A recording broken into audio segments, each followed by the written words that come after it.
Hello, Mr. President. Hello. Azerbaijan and countries of the Central Asia region experienced significant economic growth in 2023, according to estimates from the European Bank for Reconstruction and Development.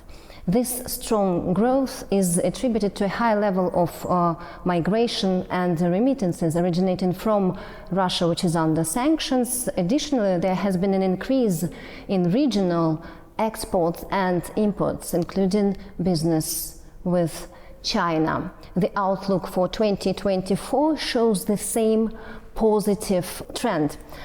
What does this growth mean for your country? As far as Azerbaijan is concerned, our economic development and growth mainly is generated by our reforms rather than those factors which you mentioned.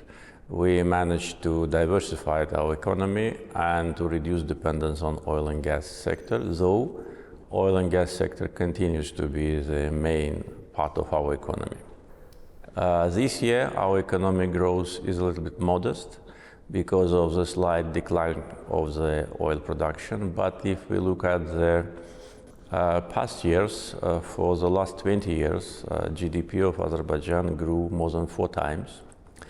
And that was a very remarkable achievement. And at the same time, we managed to conduct a very sophisticated social policy so that we managed to reduce the level of people who lived in poverty during the last 20 years from almost 50% to 5.5%. This demonstrates that the wealth generated by energy projects was fairly distributed between all segments of our population. We also worked actively in order to reduce the level of foreign debt, and now it is below 10% of our GDP. So the target for the next year is 7% of GDP, so this actually demonstrates the sustainability of Azerbaijan's economy. Next year, of course, we hope that the growth of economy will be higher. But at the same time, those figures, they do not actually reflect 100% the economic performance or living standards of the people. We know the countries which have very low economic growth, but with a very developed economy.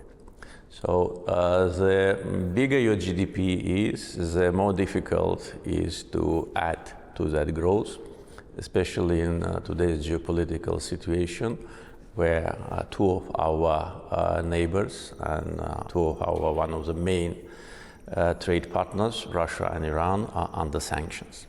Therefore, we need to take that into account. But our target and our strategy of 2030 is based on our own resources, our own financial capability, and investments, foreign and local, in the areas which will provide economic growth in the coming years.